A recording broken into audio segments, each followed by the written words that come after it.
पूज्यपाद स्वामी जी महाराज का ये भजन परमेश्वर के स्वरूप को वर्णन करता हुआ सच्चित एवं आनंद स्वरूप है परमात्मा। मैं उनको वंदना करता हूँ। वंदे रामम, उनको राम शब्द से संबोधित करके तो मैं वंदना करता हूँ। गीता जी में भी साक्षरों आज भगवान के स्वरूप का ही वर्णन है। 10वें अध्याय का शुभारंभ होता है विभूति योग नामक 10वां अध्याय। विभूति अर्थात विशिष्टता, विशेषताएं, वैचित्र, जो कुछ भी अद्भुत सा दिखाई देता है भगवान श्री इस अध्याय में वर्णन करेंगे। वैसा कुछ मुझसे है। इंसान में मैं इस रूप से हूं, पीपल के पेड़ में ऐसा हूं, चंद्रमा में ऐसा हूं, सूर्य में ऐसा हूं। ये सब विभूतियां, विशेषताएं, विशिष्टताएं भगवान श्री इस अध्याय में वर्णन कर रहे हैं। अर्जुन का कोई प्रश्न नहीं है, पर अर्जुन की प्रीति पर भगवान श्री डुले हुए हैं। मुक्त है। तुझ मुझसे प्रीति करने वाले को मैं अव्यय को बताऊंगा। विशेषण देखिए, मुझसे प्रीति करने वाले को मैं तो पूछ नहीं रहा मुझसे, लेकिन तेरी प्रीति है मेरे साथ, फिर मेरी भी है। तो उस प्रीति के कारण मैं तुम्हें ये बात बता रहा हूं। मन इस अध्याय में भगवान श्री भूमिका तैयार करेंगे ताकि अगले अध्याय में अर्जुन तैयार होकर कहे मैं वैसा कुछ देखना चाहता हूं। तो विश्वरूप दर्शन अगला अध्याय भगवान श्री शुरू करेंगे। 11वां अध्याय भूमिका बना रहे हैं। पढ़ेंगे साक्षरों। इसमें अनेक गुणों, अनेक वस्तुओं, अनेक व्यक्तियों का वर्णन करते हैं जिनमें मेरा विशेष प्रकाश कार्य करता है।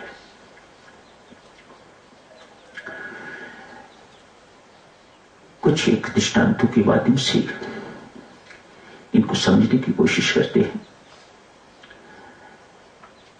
राजा अकबर और बीरबल कहीं जा रहे हैं। रास्ते में बीरबल ने तुलसी का पौधा देखा, मत्था टेका, प्रणाम किया। अकबर ने पूछा क्यों प्रणाम कर रहे हो इस पौधे को? कहा ये तुलसी माता है। तो इनमें आपस में नोक झोंक चलती रहती थी। अकबर कुछ ना कुछ छेड़छाड़ करते रहते थे और बीरबल बहुत सुंदर उत्तर उड़े देते थे। कहा इस नन्हे से पौधे को क्यों प्रणाम कर रहे हो, क्या है इसमें? कहा ये तुलसी माता है। अकबर ने कहा बड़ी विचित्र बात है, हिंदू कैसे हैं? कभी तुलसी को माता कहते हैं, कभी गौ को माता कहते हैं, कभी पृथ्वी को माता कहते हैं, पर जो माता है वो माता है ही। मैंने सुना है ये परमात्मा को भी माता कहते हैं, मां कहते हैं। कितनी माए हैं हिंदुओं की। एक व्यंग सा कसा और तुलसी को टांग मार दी राजा अकबर ने। बुरा लगा बीरबल को, लेकिन परमेश्वर ने सदा बीरबल का साथ दिया है, खासकर राजा अकबर की बुद्धि को ठीक करने के लिए, तंदुरुस्त सात्विक रखने के लिए। आगे चलते गए तो बिच्छू बूटी दिखाई थी। यहां बहुत होती है बिच्छू बूटी। आप लोग चटनी भी बनाते हो बिच्छू बूटी की। कहते हैं पेट की एसिडिटी के लिए बहुत अच्छी मानी जाती है, हाइपरसिडिटी जो होती है। बीरबल ने उसमें प्रणाम किया बिच्छू बूटी को। अब ये कौन है? अकबर ने पूछा। ये हमारे पिताश्री हैं, इसलिए भिक्षुबूटी को प्रणाम किया। बादशाह अकबर ने उसे भी ऐसे ही टांग मार दी जैसे तुलसी को मारी थी। भिक्षुबूटी के स्पर्श करने से सारे शरीर पर विशेषतया जहां स्पर्श किया जाए वहां खारिश शुरू हो जाती है, खुजली शुरू हो गई। राजा अकबर खारिश कर रहे हैं। एक ऐसा बाप है तुम्हारा। राजा अकबर बीरबल को कहता है मेरे सारे शरीर पर खारिश। कहा बादशाह सलामत, आपने मेरी मां का अपमान किया था, पिता ने बदला लिया है, कैसे ठीक होगी? राजा अकबर पूछते हैं ये कैसे ठीक होगी? कहा चलो मेरी मां के पास क्षमा मांगो तब ठीक हो जाएगी। कहते हैं हरिदास जी, सुना है ऐसा कि तुलसी का रस लगाने से जहां खारिश होती है भिक्षुबूटी के साथ में ठीक हो जाती है। विभूति योग ये परमात्मा की विभूतियां हैं। आज तुलसी के लिए कहा है, कल को पीपल के लिए कहेंगे। पूज्य है पीपल, ब्रह्मा जी का निवास स्थान माना जाता है, वास माना जाता है पीपल पर। वृक्षों में मैं पीपल हूं, पीपल का पेड़। आप विभूति योग में ऐसी बातें अनेक पढ़। हम लोग ऐसे नहीं मत्थे टेकते पीपल को, तुलसी मां की पूजा ऐसे नहीं करते। कारण है इनके पीछे भगवान श्री ने स्वयं कमिट किया हुआ है, स्वयं कहा हुआ है इन चीजों के लिए कि इनमें मेरा वास है, विशेष वास है इन चीजों में मेरा, तभी हम इनकी पूजा करते हैं। हिमालय पर्वत इतना उच्च है, पर्वतों में हिमालय पर्वत हूं। अनेक सारी बातें इस विभूति योग में पढ़ोगे आप। तुलसी की महिमा देवी सज्जनों और थोड़ी वर्णन करते हैं। एक राजा के पास एक युवक मुसलमान नौकर है, बड़ी देर से नौकर है, राजा की निजी सेवा करता है। आज क्या देखते हैं कि उस युवक के गले में तुलसी की माला। मुसलमान है। राजा बहुत चकित देख, पहले कभी देखी नहीं, शायद ध्यान से देखा नहीं पहले कभी, कब से है पता नहीं, लेकिन आज दृष्टि तुलसी की माला जो गले में डाली हुई थी उस पर पड़ी। पूछा क्या तुम हिंदू हो गए हो? राजा ने पूछा। नहीं साहब, फिर ये तुलसी की माला क्यों गले में डाली हुई है? तुलसी की माला तो हिंदू डालते हैं, देवी देवताओं के गलों में डाली जाती है, इससे नाम जपा जाता है, इत्यादि इत्यादि। एक मुसलमान युवक ने इसे क्या करना, क्यों माली डाली हुई है गले में? युवक कहते हैं साहब, एक बड़ी विचित्र घटना मेरे से घटित हुई, आप कहो तो मैं आपको वर्णन कर सुनाऊं? राजा ने कहा सुनाओ। आप बीती, ये मुसलमान आप बीती सुना रहा है। कहते हैं कुछ वर्ष पहले मैं कहीं घूम रहा था, तो मुझे, जिन्हें आप लोग, राजा को कहा, जिन्हें हिंदू लोग यमदूत कहते हैं, छाया, दो मुझे विचित्र छाया दिखाई थी। आप लोग उनको, हिंदू लोग उन्हें यमदूत कहते हैं।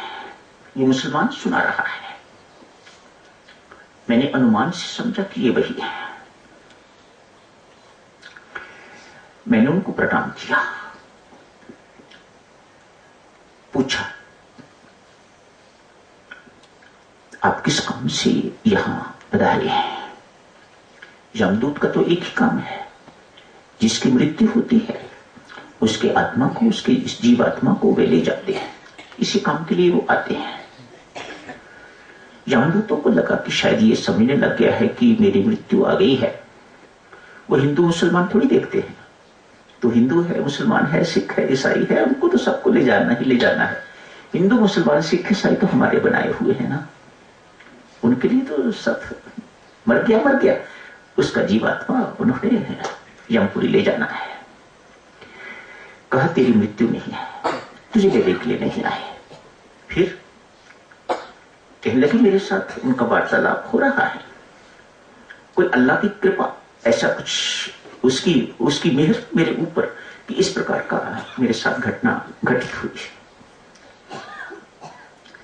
अभी अभी एक युवक बैलगाड़ी पर आएगा, यमदूत सुना रहे हैं, एक युवक बैलगाड़ी पर आएगा, एक खड्डा है, इसमें बैल फंसेगा, तो जो बैलों को बांधने वाला ऊपर जुआ लगाया हुआ होता है वह उखड़ेगा और उखड़ के बैल बीच में से निकल जाएगा, दोनों निकल जाएंगे।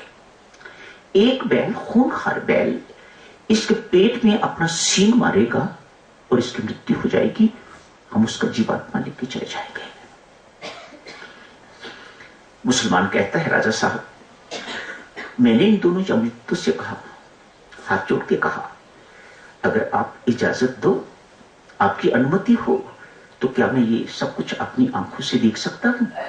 इजाजत मिल गई। मैं एक पेड़ की ओट में खड़ा हो गया ये देखने के लिए। जो कुछ उन्होंने वर्णन किया था बिल्कुल वैसा ही हुआ।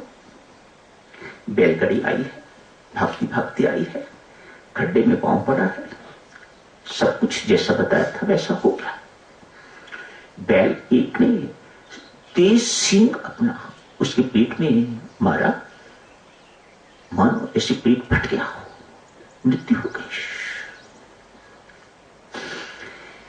लेकिन यमदूत वैसे के वैसे ही खड़े हैं, गए नहीं है। तो मुसलमान लड़का कहता है, मैंने उनसे पूछा कि आप गए क्यों नहीं? उन्होंने कहा, जहां इसकी मृत्यु हुई वहां तुलसी का पौधा था, और जहां तुलसी का पौधा होता है वहां हमारी चलती नहीं है। ऐसे नहीं हम हिंदू अपने घरों पे तुलसी का पौधा रखते, कारण है इनके पीछे। हमें पता है या नहीं पता है वह दूसरी बात है, लेकिन कारण है इनके पीछे।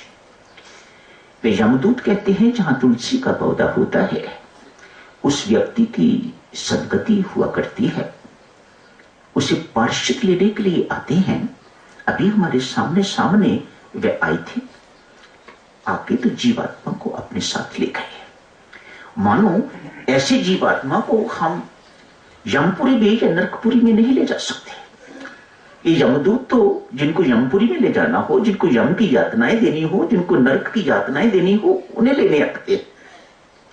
राम नाम के उपासक को यमराज यमदूत लेने के लिए नहीं आते, उन्हें लेने के लिए पार्षद आते हैं, परमात्मा के पार्षद आते हैं। परमात्मा रथ भेजता है या किसी को स्वयं भी लेने के लिए परमात्मा आते हैं। ये राम नाम की महिमा है। राम नाम के उपासक को यम की यातनाएं यमपुरी में यमराज के पास नहीं जाना पड़ता, ऐसा शास्त्र कहता है। तुलसी का पौधा भी यहां हो, उसे परमात्मा के पास लेने के लिए आते हैं, हम उसे यमपुरी नहीं ले जाते। मन ही मन सोचा, तुलसी का पौधा मैं अपने घर में लगा नहीं सकता, लेकिन उस दिन से लेके आज तक मैं तुलसी की माला पहनना नहीं छोड़ता, तुलसी की माला पहन के रखता हूं ताकि मेरी सदगति हो। वैसे तो मुझे पता नहीं वो बहिश्त और दोज़ख कहते हैं, उर्दू के शब्द हैं। बहिश्त अर्थात स्वर्ग, उनके ये दो शब्द ही हैं, या स्वर्ग में जाते हैं या दोज़ख नरक में जाते हैं। मैं बहिष्ट में जाऊंगा या नरक में जाऊंगा मुसलमान होते हुए मुझे पता नहीं है, लेकिन तुलसी की माला जैसा उन्होंने मुझे कहा है, तुलसी की माला पहने हुए मुझे पक्का यकीन है कि मैं दोज़ख में नहीं जाऊंगा, मैं बहिष्ट में जाऊंगा। तो इसी बहाने मुझे स्वर्गलोक के मालिक, देवलोक के मालिक के दर्शन हो जाएंगे। तब से लेके राजा साहब मैं इस माला को पहनता हूं। यहां तो शायद तुलसी उगती नहीं है, लेकिन नीचे प्रत्येक हिंदू घर में जो पुराने लोग हैं, नई पीढ़ियां तो बदल रही हैं, पर पुराने लोग जितने भी हैं साधक लोग, वे सब अपने घर में तुलसी का पौधा लगाते हैं। नियम है उनका, शाम को दीपक जलाएंगे, तुलसी के पौधे को मौली बांधेंगे जैसे पीपल के पौधे को की जाती है। तो ये उनका पूजन का ढंग है, पूजा की विधि है। जारी रखेंगे साधक। आज 10वें 11वें श्लोक में भगवान श्री ने बहुत बड़ी बात की है। जो प्रीतिपूर्वक मेरा भजन करते हैं, ये भजन क्या है? वे नहीं जो खिमीराम गाता है, नहीं, जो प्रीतिपूर्वक मेरा भजन करता है उससे मैं बुद्धि योग देता हूं। भजन क्या है और बुद्धि योग क्या है, कल से शुरू करेंगे चर्चा। आज यही समाप्त करने की इजाजत दीजिएगा। धन्यवाद।